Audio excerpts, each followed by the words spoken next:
Politik selalu jadi topik yang menarik buat dibahas. Tapi di konten ini, yang mau gue bahas, orang-orang yang udah berlebihan dalam mendukung, membela, sampai menghujat karena politik. Politik itu bukan hal yang salah, malah politik itu penting. Cuma ada batasnya.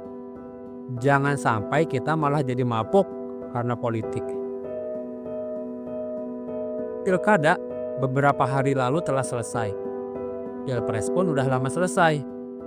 Tapi ini orang-orang yang mabuk politik masih belum selesai gontok-gontokannya di sosial media.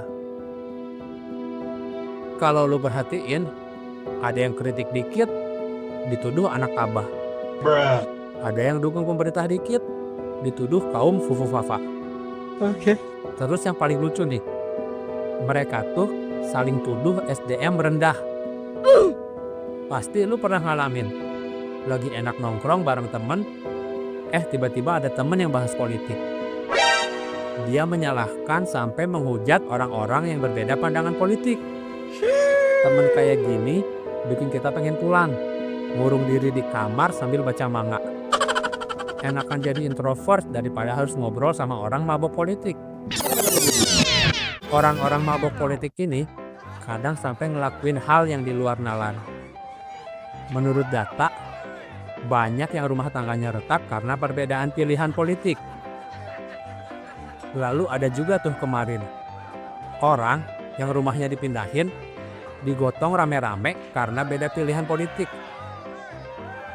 Dan berita yang paling bikin gue sedih nih, dulu sampai ada spanduk-spanduk untuk menolak menyolatkan jenazah karena berbeda pilihan politik.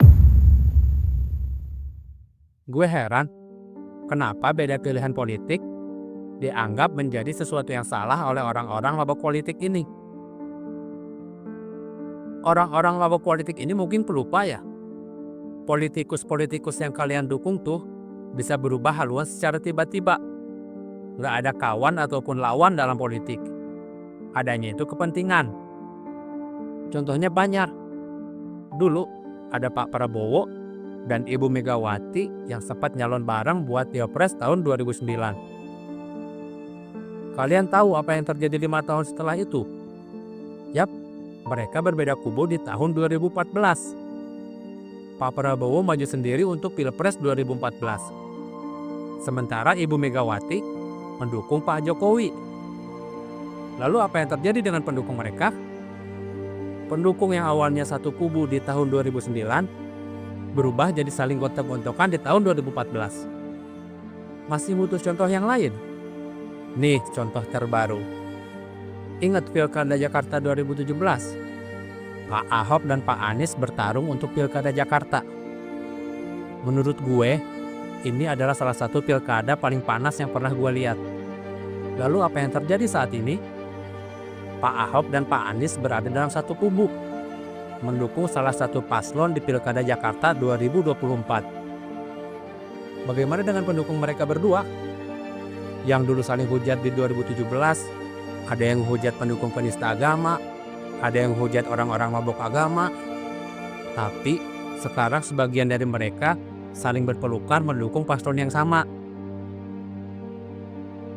Kalau kalian masih nggak bisa ngelihat politik itu nggak ada kawan ataupun lawan, kalian masih berlebihan dalam mendukung serta menghujat yang berbeda pilihan, ya berarti kalian mabuk politik.